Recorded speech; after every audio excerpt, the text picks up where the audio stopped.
Boa tarde, sejam todos muito bem-vindos a mais uma formação aqui com o Sistema Etapa Público.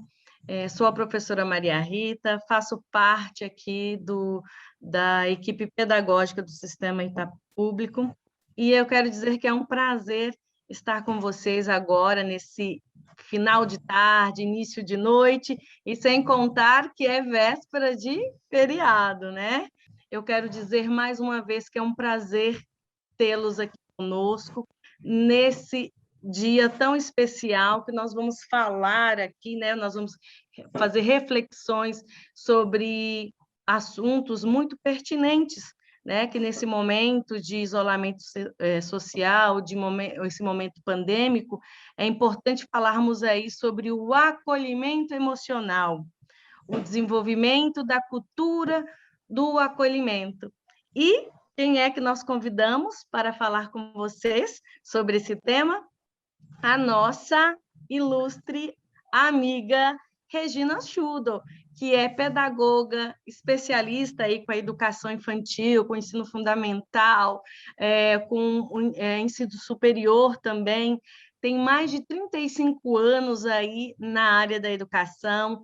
Hoje ela está a mais, vamos dizer assim, voltada à formação de professores, né, a educadores aí fazendo palestras pela instituição aí, né, dela, a Maná, tá? E eu quero dizer, Regina, que também é um prazer tê-la conosco aqui. O show é todo seu. Obrigada, Maria Rita. Boa noite, professores, gestores, educadores, modo geral. Quero cumprimentar toda a equipe do Sistema Etapa. E, Maria Rita, seria bacana dizer que esse encontro é a primeira palestra de um ciclo de... não é para falar? É surpresinha no final. Mas pode falar à vontade, sem problemas. Se não combina comigo antes, já dei uma de dedo duro, então. Desculpa, Maria Rita. Imagina, quem não gosta, né, Regina, de um spoiler? Eu adoro. Professores queridos, vocês já começaram a pegar um pouco do que eu ia falar, mas é assim, hoje é um primeiro encontro, mas esse é um assunto que não se finda hoje. Nós teremos que dar continuidade. A Maria Rita, tão simpática, me apresentou, mas eu quero dizer para vocês assim, alguns municípios que estão aí conosco hoje já me conhecem, já estiveram comigo. Eu quero dizer que durante essa pandemia eu fui estudar mais sobre a psicanálise, eu tenho formação em psicanálise e fui buscar sobre a psicanálise sistêmica, até para entender, poder contribuir com as instituições de ensino nesse processo de acolhimento.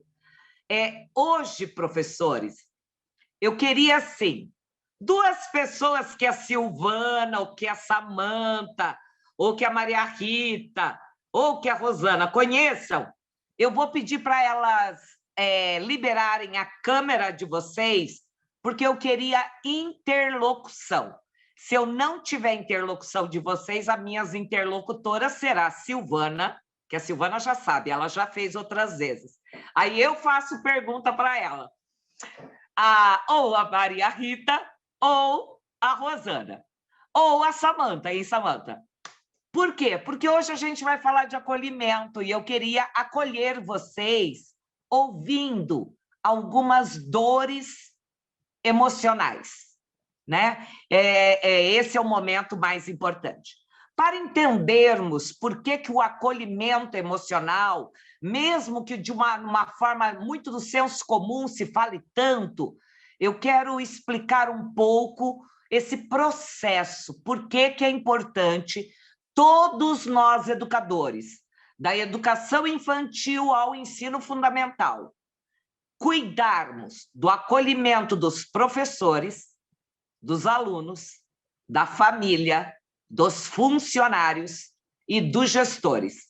Esse é um processo fundamental, porque não há nem A nem B que não tenha passado circunstâncias adversas durante essa pandemia. Nós já temos estudos no Brasil relatando que 70% dos professores têm sentido ou ansiedade, angústia, estresse, levando possivelmente a uma depressão ou a síndrome de burnout. Então, hoje nós temos que falar mais sobre isso, né? Mas vamos lá. Eu vou colocar uma apresentação e eu gostaria de combinar o seguinte com vocês. Maria Rita, Silvana, Rosana, elas vão acompanhar o chat para mim. E elas vão me fazendo as perguntas que, porventura, vocês colocarem aí na tela. Tá bom? Vamos combinar que vocês vão participar por meio do chat, tanto colocando afirmações quanto colocando perguntas. E as meninas vão olhando e vão me falando. Então, meu boa noite para quem está entrando agora. Desculpa, nós começamos um pouquinho atrasado, porque estava dando um problema na minha entrada, mas já deu tudo certo. Bora lá, então. O que é acolhimento emocional? Acolher parece uma palavra que tem a ver com abraço. E, nesse momento, não dá para abraçar. Mas acolhimento significa que é uma palavra que vem do latim, acolhere, que significa levar em consideração o outro, né? Então, hoje nós vamos falar um pouco sobre isso. É importante que todas as instituições criem programas de acolhimento socioemocional. Esse programa, eu coloquei até a imagem na tela, né? Quem quiser aí percorrer, vocês vão conseguir olhar a tela, como olhar a minha imagem. Eu coloquei uma teia de relações. Porque esse é o momento que a gente está precisando de muita atenção, do cuidado com as habilidades emocionais, de um diálogo permanente, mesmo que esse diálogo seja assim, ó, gente, ó, online, né? Estamos precisando de cuidar dos detalhes. Detalhes. O detalhe de enviar para casa do aluno um bilhetinho para dizer que eu estou morrendo de saudade, um bilhete para dizer que eu amo esse aluno, ou então para o seu colega que você sabe que está cabisbaixo, faz lá um bolinho de fubá e manda um pedacinho para a casa dele. Esse é o momento que a gente tem que cuidar de cada um, e todos cuidando de todos, né? Ah, e a Fernanda tinha saído, ó, então eu vou fazer pergunta hoje para a Fernanda. Ela está aqui, ó, né? Então, o acolhimento emocional é essa trama de relações, muito bem, Jaqueline, para valorização, né? E essa valorização, como vocês estão falando, perpassa pelas seguintes questões. Agora, eu queria muita atenção de todo mundo. O que eu trago aqui não é para chocar, porque vocês já sabem. Por que que estamos falando do acolhimento emocional nesse momento e durante toda a pandemia? Como é que a pandemia está impactando as crianças no Brasil? Eu poderia hoje focar nos adolescentes ou nos adultos. Eu vou falar das crianças. 70 mil crianças estão vivendo nas ruas.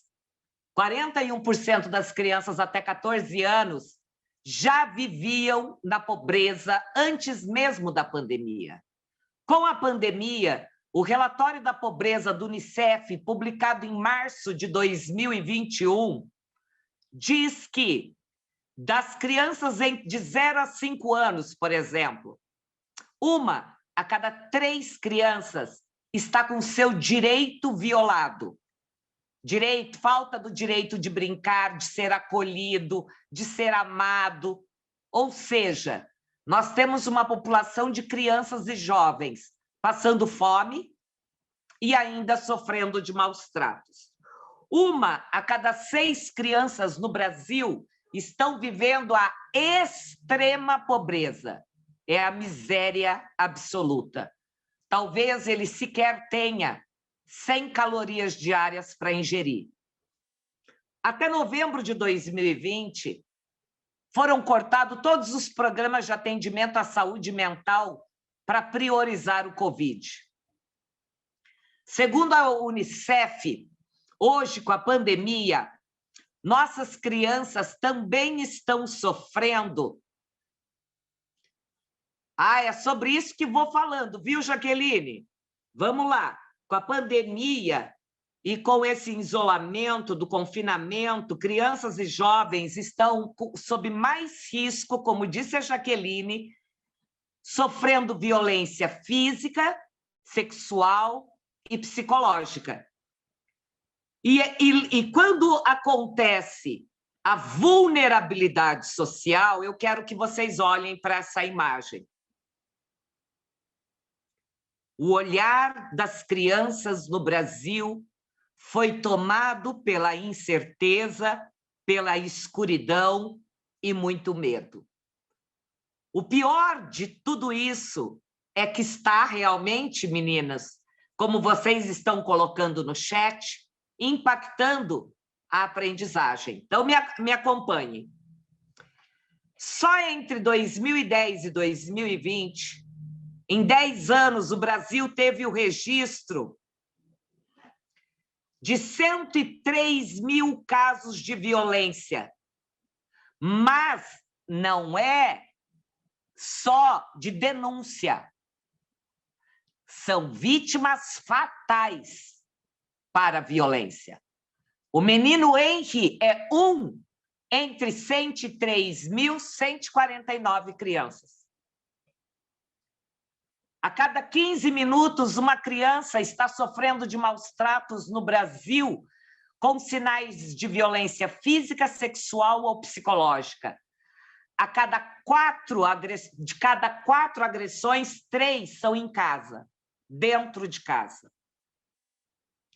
O levantamento do Fórum Brasileiro de Segurança Pública já registrou 26 mil casos agora, neste ano, de negligência e abandono com as nossas crianças pequenas. Todo esse sofrimento vai afetar todos os municípios no Brasil, todos, porque os números são muito altos.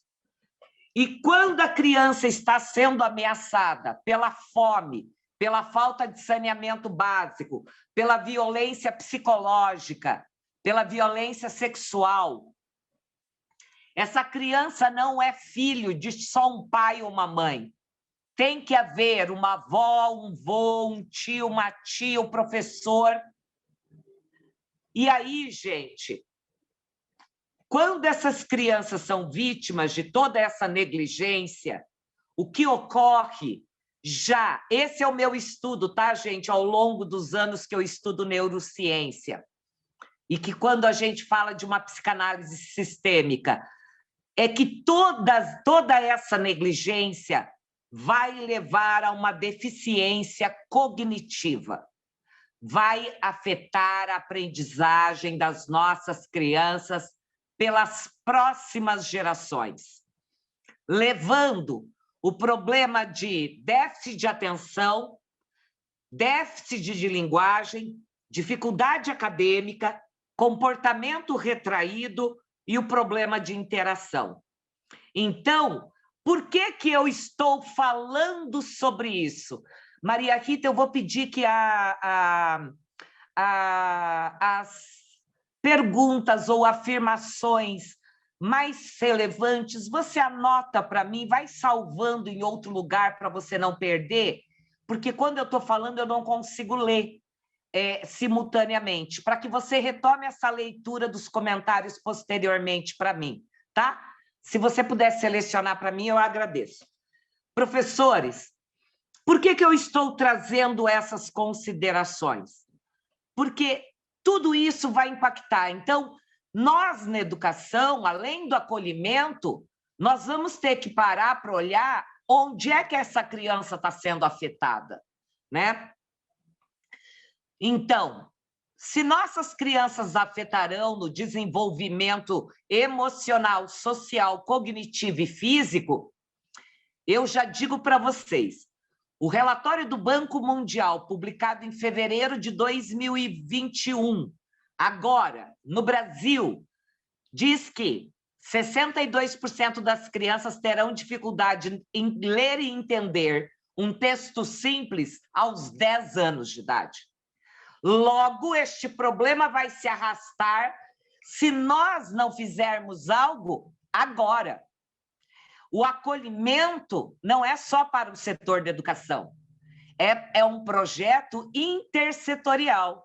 Saúde, educação, assistência, conselho tutelar, porque nós teremos de ter um olhar refinado para... existem outros estudos, né? Mas um olhar refinado agora de atenção, cuidado, carinho.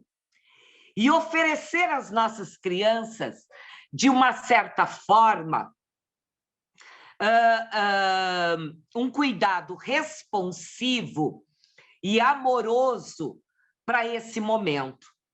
Então, as instituições, né, como, por exemplo, os municípios que estão novamente na bandeira vermelha, como eu aqui em Curitiba, que a rede municipal voltou a fechar as escolas, porque a rede municipal de Curitiba estava trabalhando desde final de fevereiro, é preciso que, incansavelmente, a gente rodeie as crianças e jovens num mar de amor, porque os sofrimentos, bem como o medo, que eu vou falar um pouco mais para frente sobre ele, a gente possa falar sobre, possa acolher tudo isso.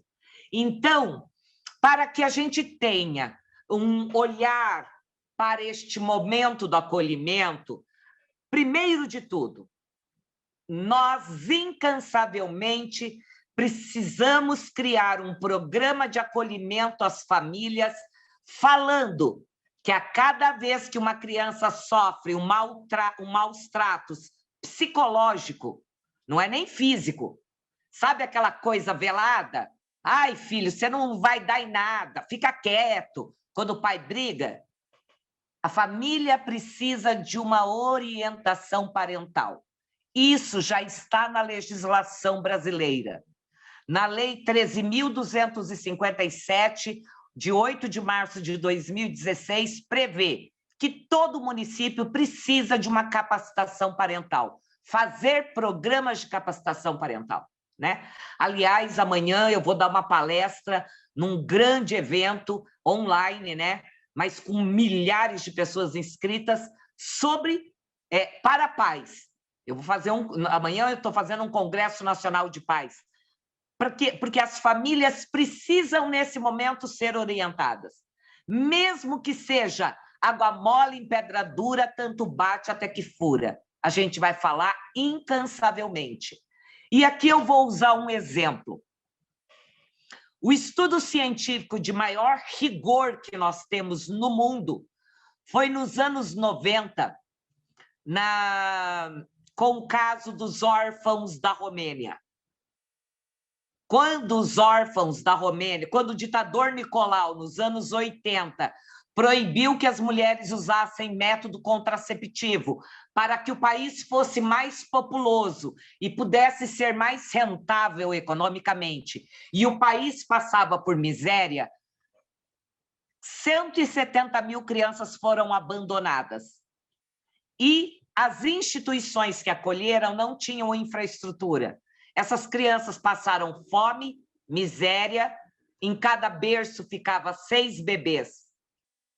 Esses bebês foram acompanhados até 23 anos.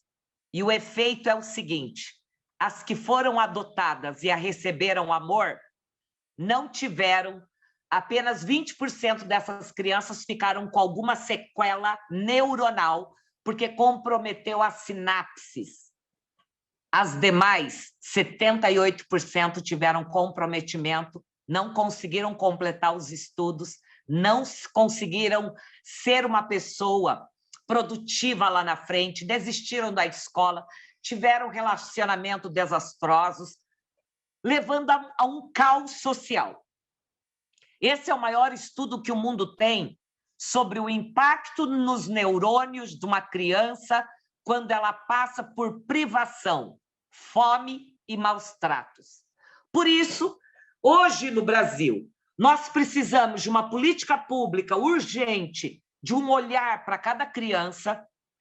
Nós precisamos de uma educação que rompa padrões que nós tínhamos, da exigência curricular que vai além agora, porque uma criança não vai aprender se ela não tiver acolhida, acolhida sob todos os aspectos, emocional, físico e social. E ainda, um currículo mais abrangente e com um investimento mais ainda na formação. Alguém colocou aí uma pergunta, eu perdi a pergunta, Maria Rita.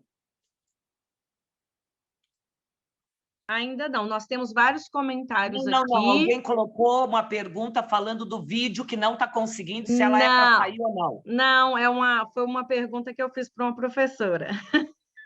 Ah, perdão, é que eu estou atenta, né? E se fosse algum problema de transmissão aqui, eu parava. Ah, não, está tranquilo. Mas, enquanto isso, para te dar um fôlego, deixa eu já fazer os comentários que estão surgindo aqui, Regina. Você me permite? Claro. Olha, a Aparecida, ela coloca assim, realmente o acolhimento é tudo, pois o reconhecimento nos deixou muito... o recolhimento nos deixou muito deprimidos, sem o contato com os colegas. Aí a Jaqueline também acrescenta, afeta não somente a aprendizagem, o pior é a fome ou melhor, degradação humana. E tem uma outra que a Meire está te dando os parabéns. Regina, parabéns. É a primeira palestrante que percebe que está consciente da realidade que estamos vivendo. Oh, muito bem, obrigada, minhas queridas professoras. Por isso, meus amores, as crianças precisam estar no centro das nossas atenções para não perder as próximas gerações. Porque se nós não...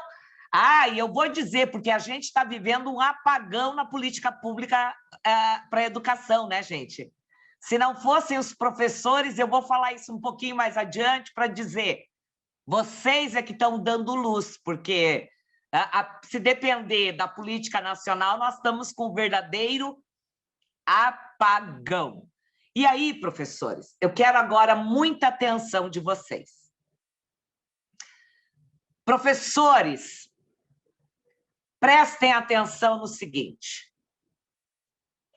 A pandemia está impactando principalmente sobre 8 fatores. E esses mesmos fatores é que nós vamos cuidar do programa de acolhimento. Então, eu preciso dizer onde é que está o problema para a gente falar como acolher.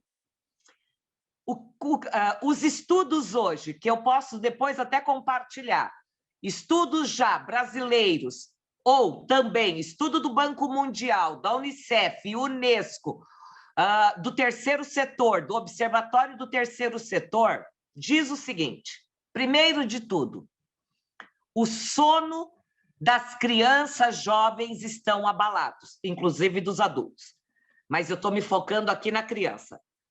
As crianças estão com dificuldade para dormir, estão indo dormir novamente na cama de seus pais, estão perdendo autonomia, estão ficando dependente afetivo e estão com inconstância na hora de dormir. Até porque não tem adulto para regular essa vida dessa criança. Porque nós temos muito pais, famílias, que são permissivas ou omissas, né? Então, a perda do sono, a inconstância do sono, já diminui a capacidade de atenção, concentração. Se algum município estiver trabalhando nesse momento com a aula remota, o nível de atenção, para vocês observarem, deve ter caído em média 60%, comparado a abril do ano passado. Agora, o problema da alimentação não é só a fome. Lógico, eu falei da fome. Hoje nós temos milhares de crianças, 1 a cada 6 está passando fome, 1 a cada 3 tem fome, que é diferente. Na alimentação, por outro lado, nós temos uma população subnutrida, onde o Brasil já vencia a subnutrição. E a subnutrição, como os indígenas, que a gente já está acompanhando em várias regiões do Brasil, como também a falta de alimentação adequada, porque a própria cesta básica ela é composta basicamente de carboidrato. E para pensar, para aprender, o ser humano precisa de proteína, que era a proteína garantida na merenda escolar. Não basta arroz, açúcar e macarrão. E quando eu vejo as mães dizendo, eu queria ter pelo menos um pacote de bolacha para dar para o meu filho, que me corta o coração, lógico, ele quer adoçar a vida daquela criança, porque ela não tem outra coisa para lhe dar. Mas aquela criança precisa comer carne, comer ovos. E isso é o produto que mais inflacionou no Brasil. Agora, tudo isso é urgente para as políticas públicas. Aquele ínfimo valor da merenda escolar não é possível mandar carne para casa para as crianças. Por isso as crianças estão com fome. E aí, gente, as crianças também estão ficando obesas, algumas. E o pior da obesidade é aumento de pressão alta, colesterol na infância e aumento de ansiedade. Também é o problema da atividade física.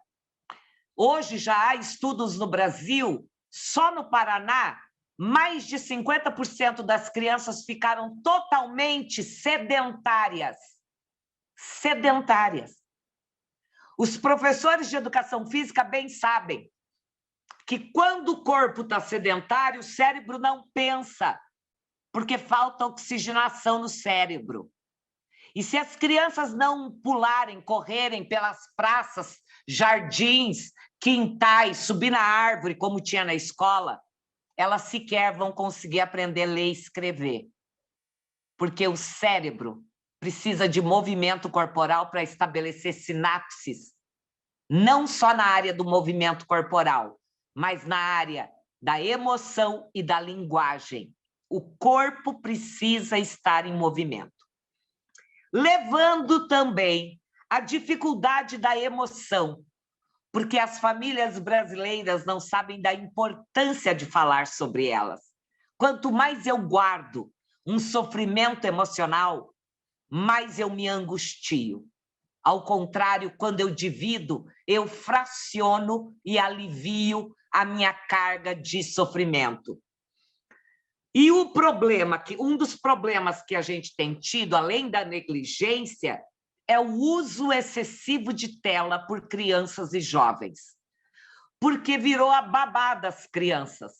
Então, os pais, por não poderem interagir com as crianças, as largam na frente da tela. Aliás, há um estudo no Brasil que, se as crianças pudessem, quase 80% delas pedia para a mãe jogar o celular fora, porque a criança quer a atenção da mãe e a mãe também fica só no celular. Não é só a criança, o adulto. Só um minutinho, só um minutinho. E nós precisamos entender que a tecnologia ela é fundamental. Olha nós aqui. Só que precisa ter limite de tempo. A criança precisa de tempo regulado. Todos esses problemas que eu estou trazendo, eu poderia destrinchar cada um deles para uma live, para falar horas. Mas tudo isso está gerando um estresse, um desconforto, uma agitação, uma irritação. O Brasil já é um dos países mais violentos entre a adolescência. Nós perdemos, em média, 50 mil vidas de jovens para a violência no Brasil. E as crianças que estão vivendo sobre maus tratos, agressão, fome, o caminho delas também será esse. Então, nós precisamos romper com esse ciclo. Então, primeiro, manter reconexão com a família. Segundo, não deixar nenhuma criança no seu município para trás. Se você souber de alguma criança que está sendo maltratada, abusada, violentada ou está passando fome, é preciso urgente socorrê-las. Porque senão nós vamos perder uma geração inteira. Eu não vou perder o ano letivo. Não. Nós vamos perder muito mais do que isso. Por isso, esse momento da pandemia gera em toda a população brasileira, eu já não diria mais a população mundial, porque muitos países já vacinaram mais a sua comunidade. E no Brasil, os professores ainda não se vacinaram, não em todas as cidades. E eu não sei se vocês sabem, mas hoje o número de mortes de profissionais da educação já está se equivalendo ao número de mortes de profissionais da saúde. A gente precisa cuidar dos professores.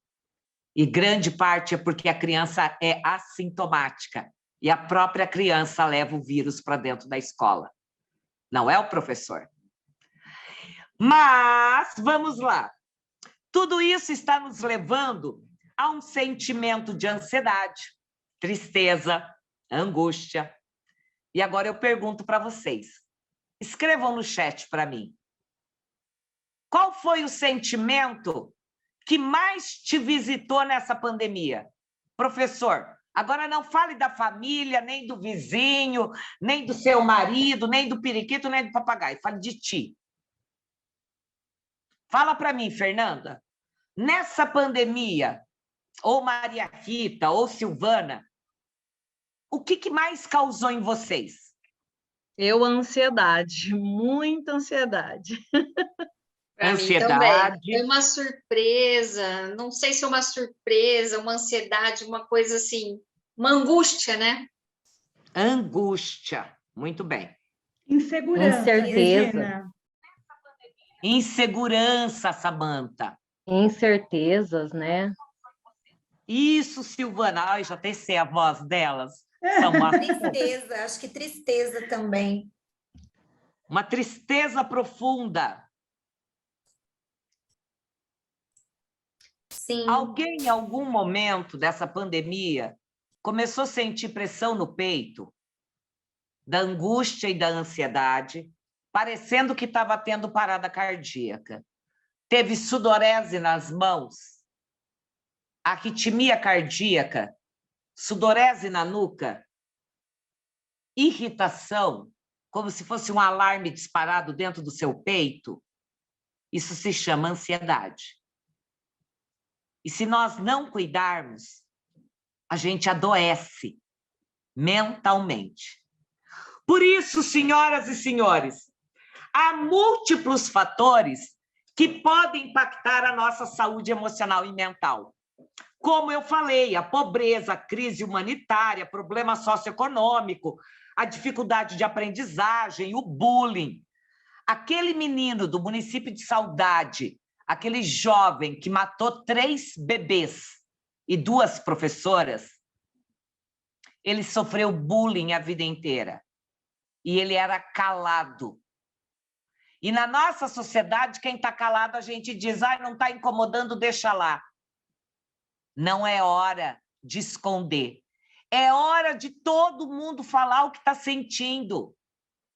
A impotência, como vocês falaram, a tristeza.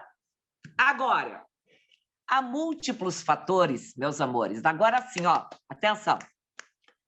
Há múltiplos fatores que podem determinar a nossa saúde mental.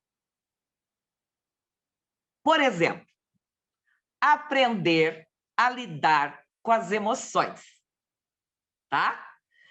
As emoções primárias, como diz Antônio Damasio, alegria, tristeza, raiva, medo, desdém, desprezo, susto e nojo são 7 emoções primárias espoletadas pelo corpo e pela mente. Essas emoções têm o lado bom e o lado ruim. O lado bom do lado ruim é o seguinte: medo, que vocês têm dito para mim. Medo é uma emoção primária, fundamental, o medo. Espera aí, vou explicar por quê.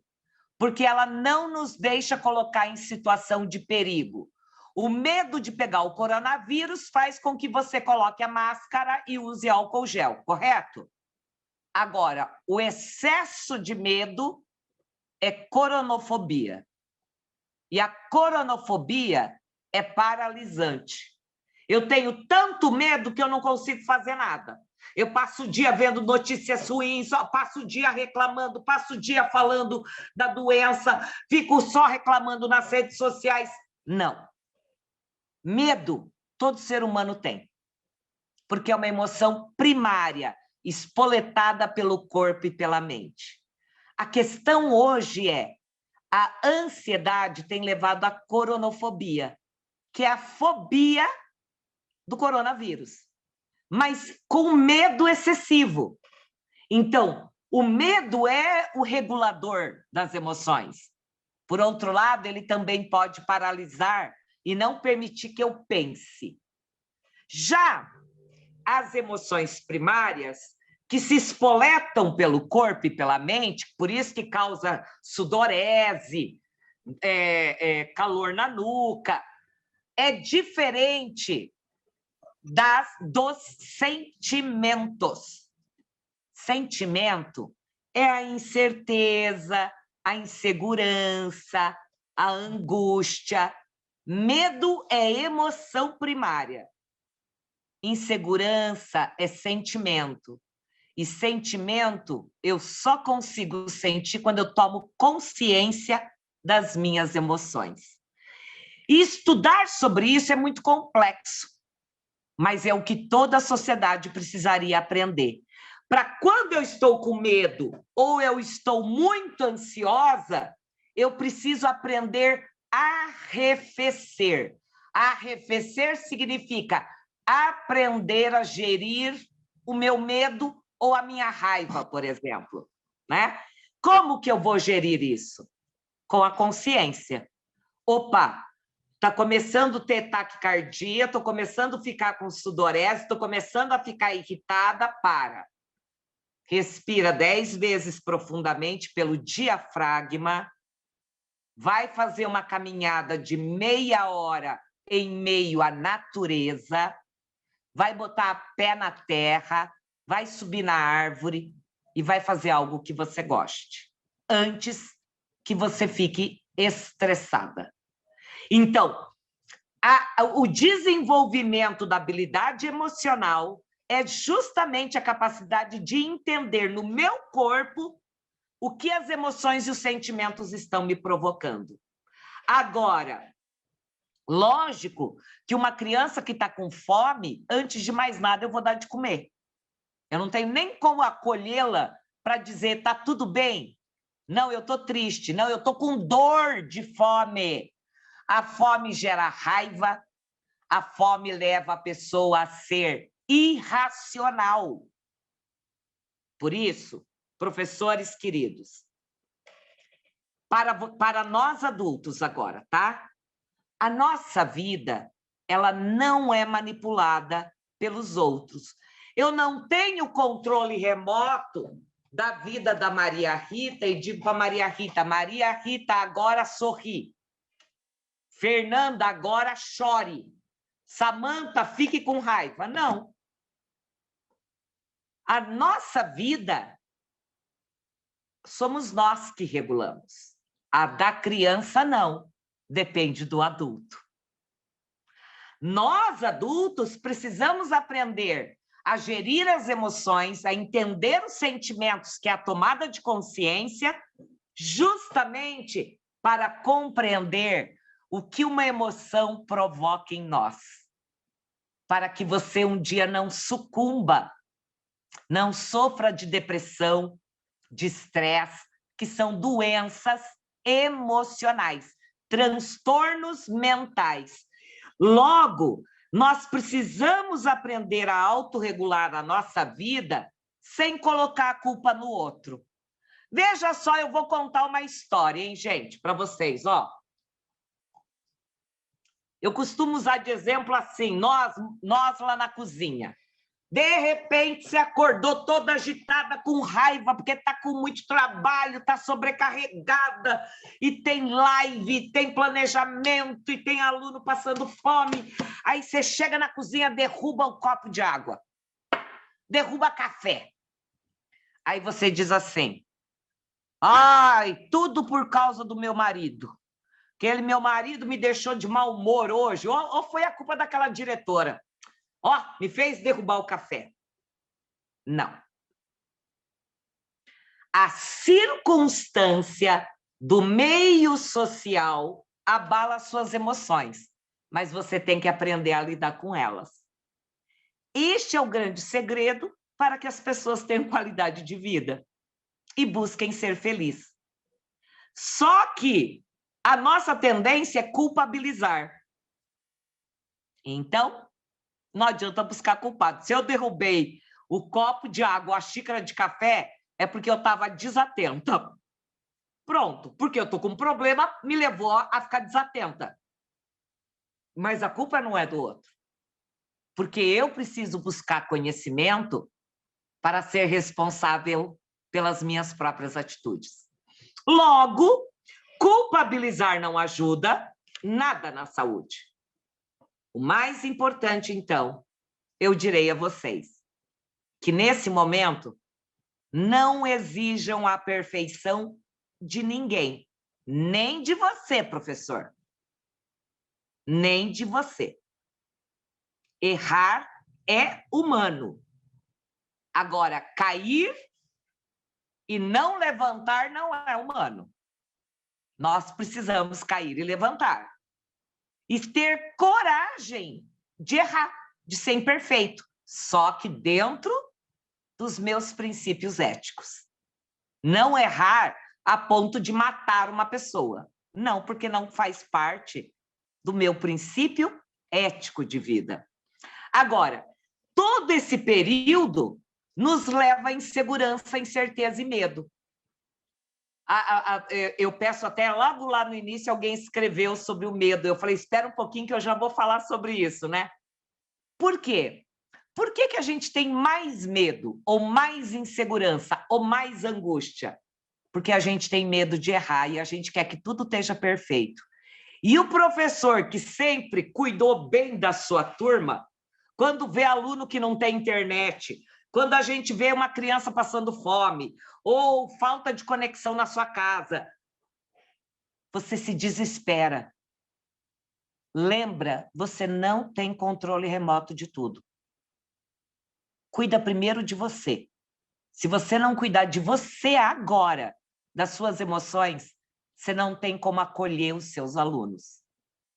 Vamos buscar primeiro cuidar da gente.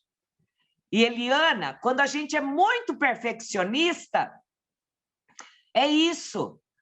Porque a gente se exige tanto em ser perfeita, que aí, gente, vai gerando mais ansiedade. Gente, relax.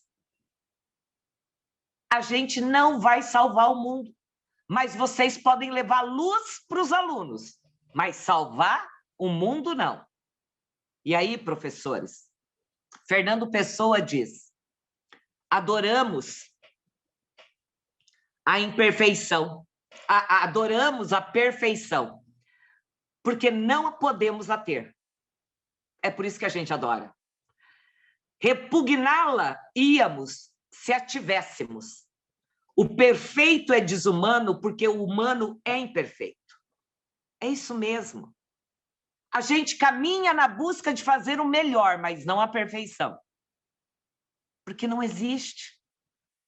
Não existe o perfeito, né? Por isso, esse momento requer, para todos nós, prioritariamente, o sentimento de amor e pertencimento. E aqui, gente, um aluno que não está se sentindo amado dentro de casa e nem com sentimento de pertencimento, porque os adultos estão negligenciando aquela criança dentro de casa, Meu amor, ela não vai conseguir estudar mesmo. A atividade que você manda, talvez ela faça mecanicamente, mas ela não tenha aprendido nada. Porque sob o impacto do medo, da insegurança, da fragilidade, da fome, não há como sentir seguro. Por isso, esse é o momento de não deixar ninguém para trás. Olha essa imagem que eu coloquei. Acolher e pertencer mesmo a um grupo que está fragilizado. Mas não deixe ninguém de lado. Acolha. Por isso eu me preocupo quando você coloca uma mensagem aqui, porque eu quero acolher todas as falas, eu quero acolher as pessoas olhando para o rosto. As meninas do Etapa já me conhecem. Eu sou mega chata. Quando elas desligam a câmera, eu digo, eu não estou falando sozinha, abre as câmeras aí, meninas. Aí eu brinco com elas, né? Elas já me conhecem. Por quê? Porque o olhar delas para mim agora na tela é acolhimento. E eu não posso ser contraditória com o que eu estou falando. Por isso, professores, cada um precisa, nesse momento, demonstrar o máximo de amor. Se você puder falar 30 vezes para o seu filho, hoje, que você ama, fale. Essa palavra não gasta. Palavras não gastam. E demonstrar que você ama só vai fazer bem. E aí a gente vai conseguir lidar melhor com as dores. Por isso, acolhimento nesse momento é cuidar dessa nossa saúde mental e emocional com muito amor e pertencimento. Eu hoje não vou poder escutar todas as dores, mas cada grupo de cada secretaria precisa criar uma roda de apoio entre os professores para desabafar, para falar das suas dores, de como lidar com o seu estresse, porque nós não podemos caminhar sem falar das emoções. É como andar no escuro. E eu não quero ninguém no escuro. Eu quero luz para todo mundo. E ter luz, gente, não é nos aprisionarmos. Então, eu vou pedir para vocês assistirem. Maria Rita, escreve para mim aí no chat. Um documentário chamado O Silêncio dos Homens. Esse é um documentário porque uma sociedade machista e preconceituosa como a nossa, muitos homens não falam sobre sentimentos, mas tem muita mulher também que não fala. E isso é pior, isso é muito pior. Ela vai se amargurando e se aprisionando até chegar um dia a cometer um suicídio. O suicida não é aquele que quer tirar a vida, é aquele que quer acabar com o sofrimento, porque não sabe como lidar com o sofrimento, porque nunca ninguém o apoiou no seu sofrimento. Olha que coisa mais curiosa. Se eu disser assim, gente, Samantha... É mentira, tá, gente? Samantha tá depressiva. Ah, daí a Maria Rita vem e diz, Samantha depressiva? Tem tudo e tá depressiva. Porque o brasileiro tem preconceito de falar sobre os problemas da saúde emocional e mental. Agora, se eu disser, não, gente, Samantha está com câncer. Ah, daí todo mundo vai falar, nossa, coitada, onde é o câncer? Ela está bem. Olha o preconceito na nossa sociedade. E isso faz com que as pessoas se aprisionem nas suas dores e não falem. Fale para as pessoas o que você já passou na vida. Eu, gente, de sexto ao nono, eu sofri tanto bullying que hoje eu sou essa pessoa comunicativa porque meu pai dizia que eu tinha que me falar bem, porque meu pai era comerciante. E só que eu sofri tanto bullying que até os meus 14 anos eu me escondia de todo mundo, inclusive em casa. Chegava a visita, eu me trancava. Tinha festa em casa e me trancava.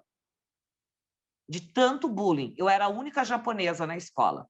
Aí vocês imaginam como é que era a piada. E o meu segundo nome eu nunca mais usei, de tanto bullying que eu sofri com ele.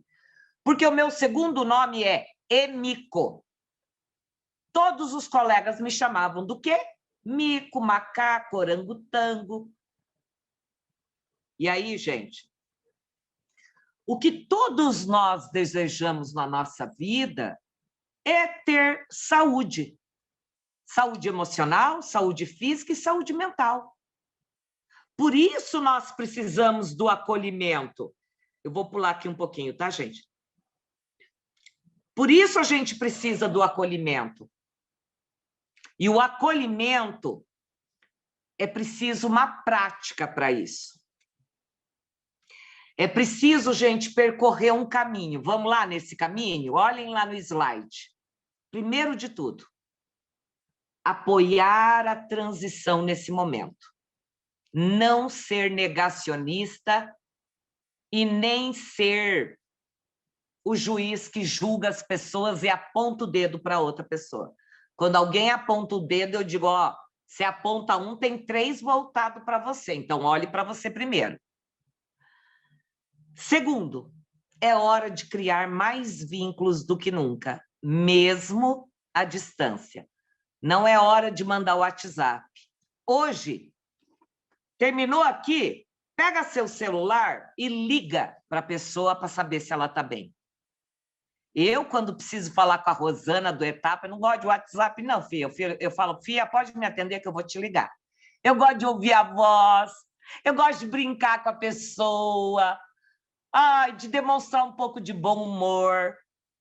Porque no WhatsApp é assim, ó, muito rápido. Gere vínculo. Gere vínculo com as famílias. Apoie seus alunos nesse momento para terem projeto de vida. E você, professor?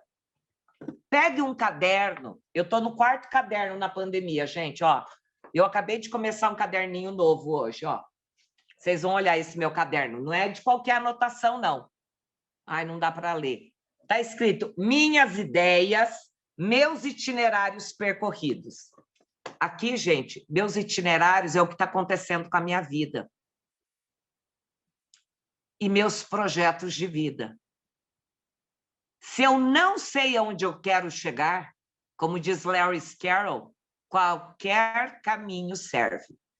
Nós precisamos ter a nossa missão. Um médico neurologista japonês escreveu um livro chamado Ikigai. Qual é o seu Ikigai? Ikigai significa qual é a sua razão de viver. Por que que eu, na pandemia, não estou aqui, ó, enlouquecida, né, me sucumbindo, deitada numa cama de prego? Porque eu tenho uma missão. Eu tenho uma missão. Todo dia levantar e ajudar as pessoas. Como você, professor. E essa minha missão faz com que eu tenha que cuidar de mim, senão eu não vou estar bem para entregar para outra pessoa.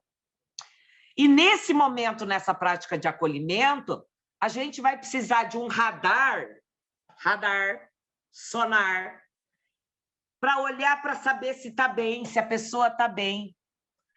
Quem entrou e me viu agora na sala, porque não estava dando certo a minha conexão aqui, eu estava com uma cara de, né, insatisfação.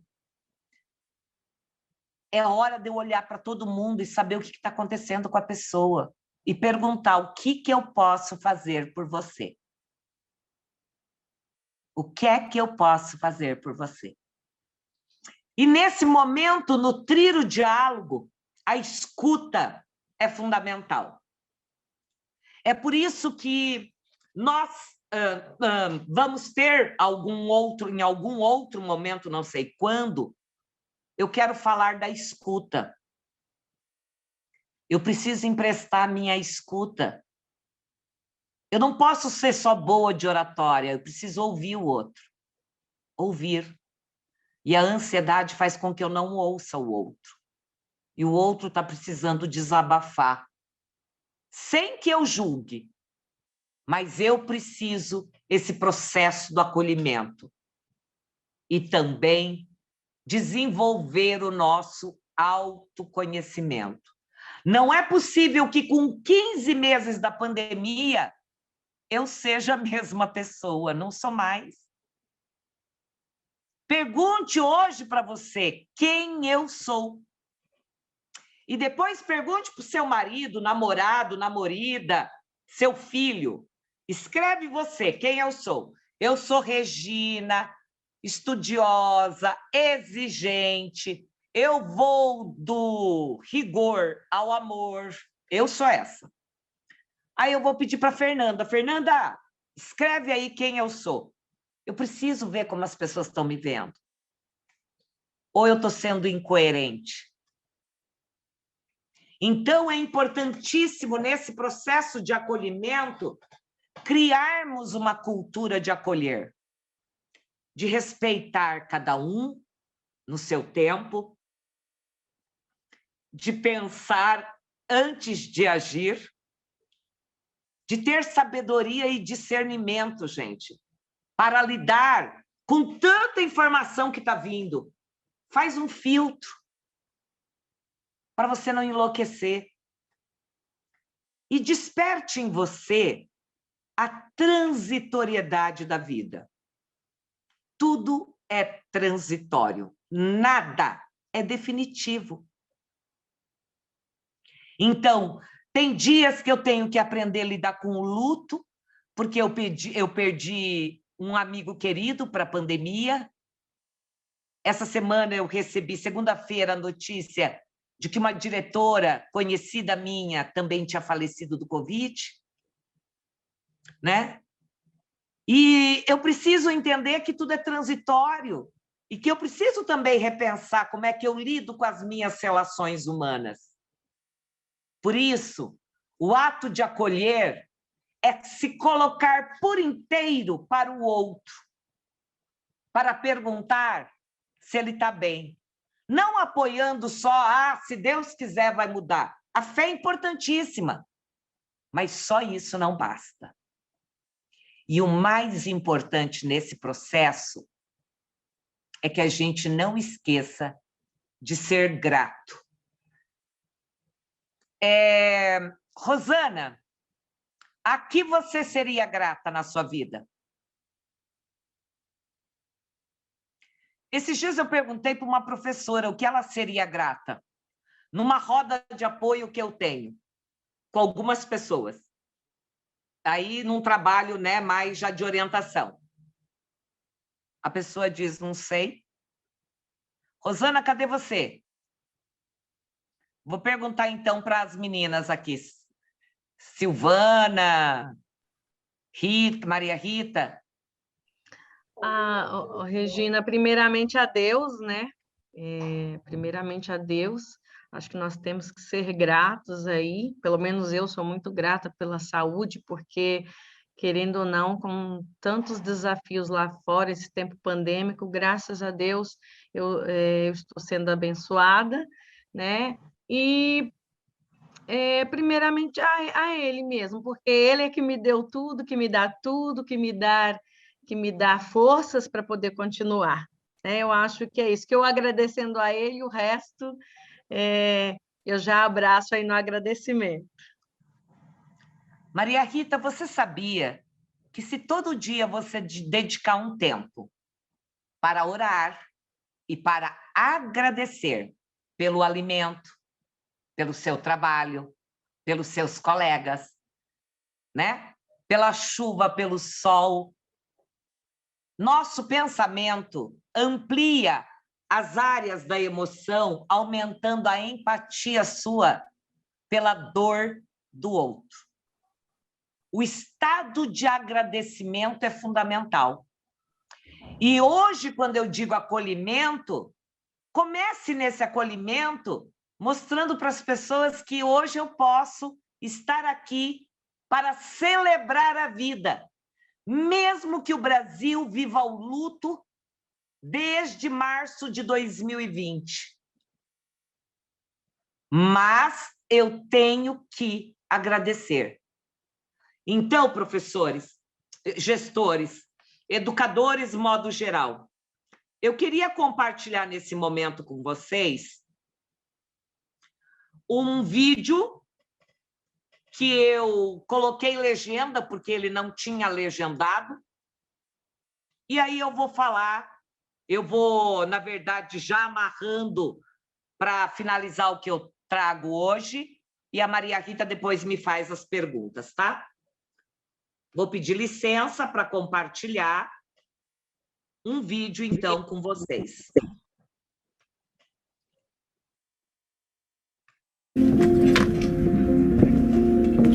Today, boys and girls, we're going to take a few minutes and draw on the pieces of paper in front of you something or someone you are grateful for. Taking the time for gratitude is so important for our peace of mind and our happiness. And it's a great way to remind ourselves how lucky we are for what we have and who we have in our lives. Afterwards, we're going to share what we've drawn with the rest of the class. Let's begin.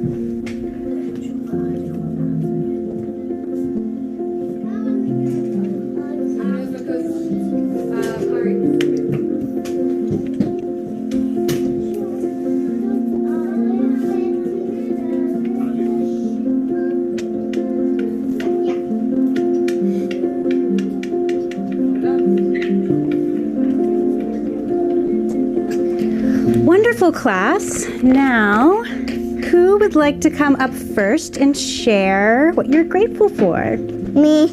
Yes, Sarah, come on up. I'm thankful for trees because they give me oxygen. That's wonderful, Sarah. Thank you so much. Who would like to go next? I'll go. Jason, come on up. I drew my parents because without them I wouldn't even be here. And also they help me with my homework and I love them. Chocolate. I'm grateful for chocolate.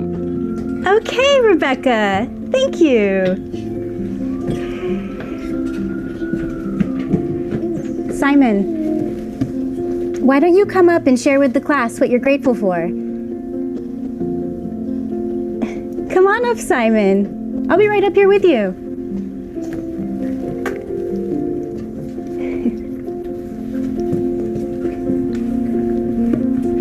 What are you grateful for, Simon?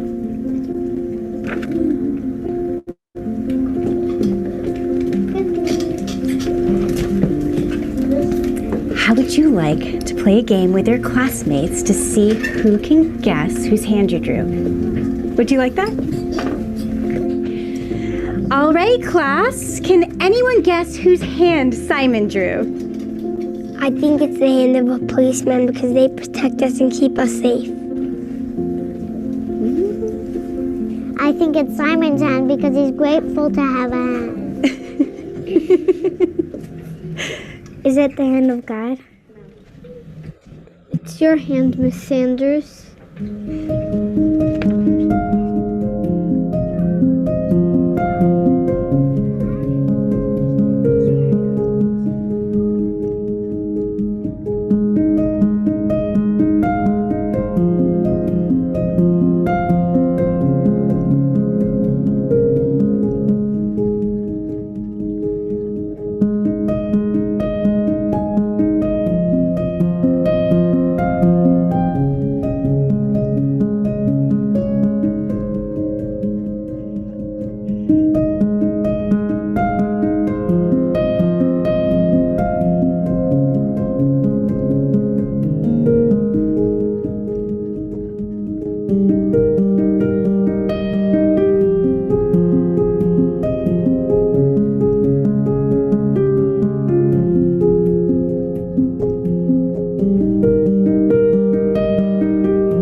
Para vocês, para essa final de noite, é que a gente olhe para a nossa vida e valorize os detalhes.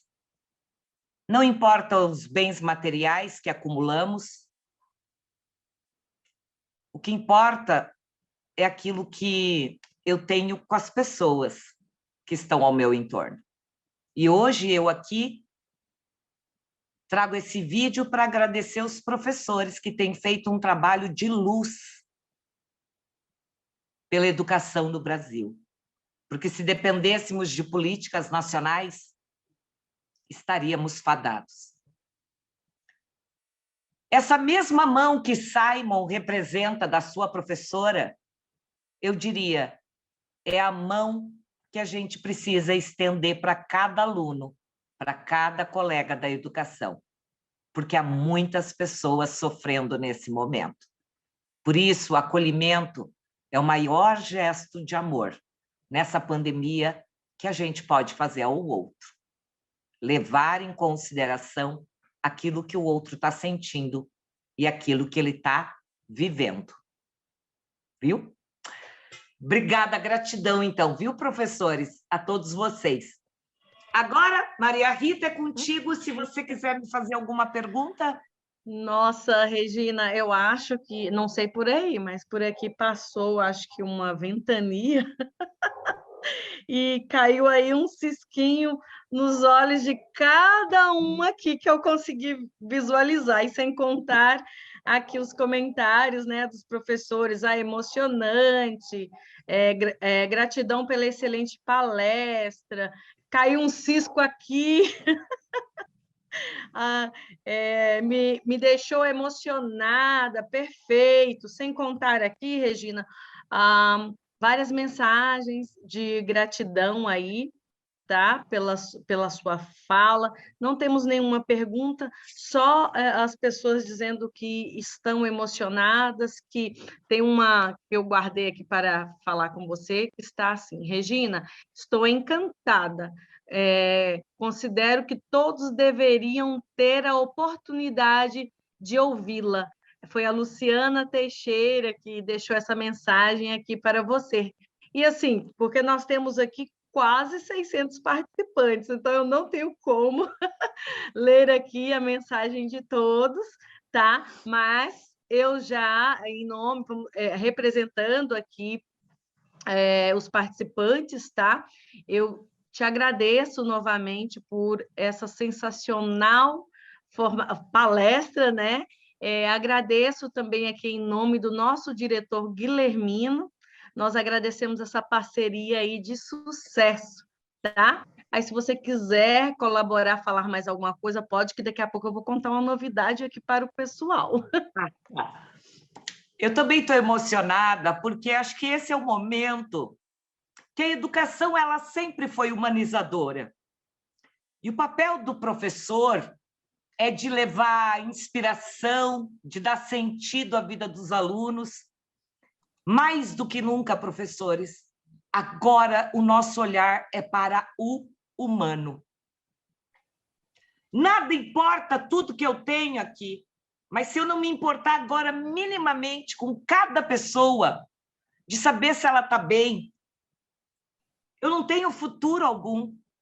E vamos lembrar que o futuro é feito de hoje. Se hoje minha amiga não estiver bem, amanhã ela pode ter ido embora. Então, é preciso escutar o outro, é preciso se colocar na vida do outro. Não a empatia, né, que muitas vezes todos dizem assim, a empatia é se colocar no lugar do outro. Não, é muito mais do que isso. Porque se colocar no lugar do outro não é fácil. Eu olho uma pessoa aqui em Curitiba dormindo na rua em pleno frio, sem ter o que comer. Eu preciso ajudar e fazer algo. Eu não consigo sentir a dor daquela carne humana lá naquele chão. Eu não posso ver uma criança agora passando fome, né? Eu fiz agora uma recente doação, não era de comida. Eu peguei os meus livros, que eu sou autora de vários livros de literatura, e levei tudo que eu tinha em casa lá para a CUFA. Em cada cesta básica que fosse o arroz e o feijão, fosse um livro também. Porque não adianta só a criança ser alimentada também, talvez ela precise de outras coisas. Então, esse momento, eu vou dizer para vocês assim, cada um precisa olhar o sofrimento do outro, cuidar do seu também, e olharmos para aquilo que mais importa, que é a vida. E essa vida que está por um fio. Quiçá nós tivéssemos numa história da Grécia, da Roma Antiga, que eles diziam sobre as moiras, que as 3 mulheres moiras, elas tinham o poder de ter o fio que dava a vida e o sentido para a pessoa. Eu não sou uma moira, mas quiçá se toda a população brasileira parar para olhar um para o outro, né, a gente vai humanizar as pessoas.